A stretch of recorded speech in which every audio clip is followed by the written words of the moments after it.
नहीं, उत्साह तो बहुत है, लेकिन हमारी कैपेसिटी कम हो गई क्योंकि भुए मऊ के अंदर बहुत ज़्यादा बड़ा ग्राउंड नहीं है हमारा, तो वही 3-3.5 हज़ार की कैपेसिटी का है। तो इसलिए मैंने रायबरेली को ज़्यादा उसमें दिया। मैंने अपना थोड़े कम कार्यकर्ता आएंगे अमेठी के। मॉरल ग्राउंड के ऊपर तो सरकार का वो नहीं है, क्योंकि बीजेपी अपने दम पे 272 नहीं ला पाई। ठीक है, जो प्रधानमंत्री जी कहते थे 400 पार, ठीक है, वो तो पहले राउंड में फुस हो गया नारा। भगवान राम ने इनको सजा दे दिया है। ठीक है, जो भगवान को इन्होंने इलेक्शन की वस्तु बना दिया था, भगवान राम थे, हैं और रहेंगे। लोकसभा चुनाव बीता और इसके जो नतीजे सामने आए वो सत्ताधारी पक्ष हो या विपक्ष, दोनों के लिए ही चौंका देने वाले थे। यूपी में भी बीजेपी को तगड़ा झटका लगा। हालांकि इंडिया अलायंस ने यहाँ काफी बेहतर प्रदर्शन किया। इस बीच 11 जून को कांग्रेस कार्यकर्ताओं का आभार समारोह आयोजित किया गया है, जिसमें अमेठी और रायबरेली के कार्यकर्ता इकट्ठे होंगे। कार्यक्रम में राहुल गांधी और सोनिया गांधी का संबोधन होगा। इस कार्यक्रम को लेकर बात करते हुए अमेठी लोकसभा क्षेत्र से कांग्रेस के नवनिर्वाचित सांसद KL शर्मा ने अपनी बात रखी। इसी के साथ उन्होंने बीजेपी पर भी जमकर निशाना साधा है। अमेठी और रायबरेली के कार्यकर्ता दोनों इकट्ठे होंगे और भुए मऊ में, पहले ये फुर्सतगंज में था कार्यक्रम, अब उसका स्थान बदल के भुए मऊ कर दिया गया।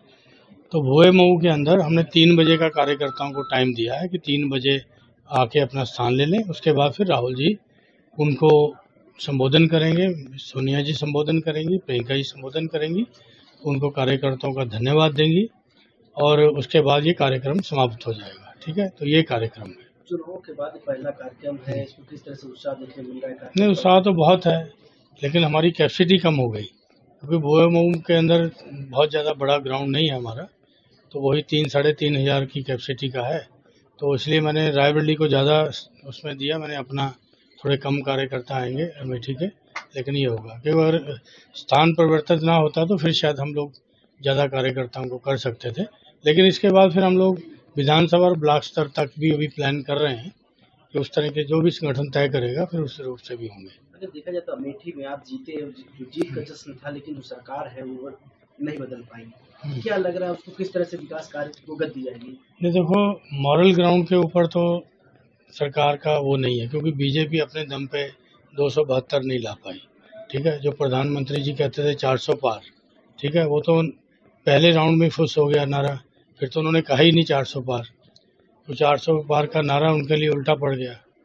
तो अब जो है कि मॉरल ग्राउंड के ऊपर बीजेपी, जिस तरह आप देख रहे हो, आप लोग खुद भी दिखा रहे हो, दिखा तो पता है कि नहीं रहे हो या नहीं हो, जिस तरह बैसाखियों के ऊपर टिकी है ये गवर्नमेंट, तो आपको पता है आप दिखा पा रहे हो या नहीं दिखा पा रहे हो, आप लोग फैसला लेना कि वो आपके हाथ में नहीं है, आपके ऑर्गेनाइजेशन के हाथ में है वो। तो लेकिन अब जो है भगवान राम ने इनको सजा दे दिया है। ठीक है, जो भगवान को इन्होंने इलेक्शन की वस्तु बना दिया था, भगवान राम थे, हैं और रहेंगे। उनको कोई भी पार्टी इस तरह का करेगी, जो अभिमान था कि हम उनको लाएंगे जो राम को लाए हैं, राम लाने वाली वस्तु नहीं है, वो हिंदुस्तान के विश्व के कण कण में मौजूद है,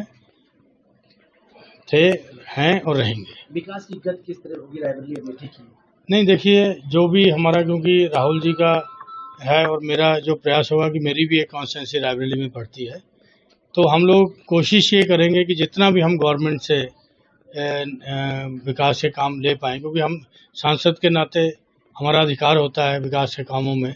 हम स्टेट्स में भी जाएंगे, स्टेट के भी हम अपनी कोशिश करेंगे कि जो विकास हो पाए, और फिर जहाँ पे हमारे जो अपने निजी रिसोर्सेज होंगे सांसद के नाते, राहुल जी के और मेरे, तो उनका भी उपयोग जनता की राय से करेंगे। तो KL शर्मा का कहना है कि बीजेपी को भगवान राम ने सजा दे दी है। साथ ही उनका ये भी कहना है कि वो क्षेत्र की जनता की भलाई के लिए हर संभव प्रयास करेंगे। ब्यूरो रिपोर्ट, यूपी तक।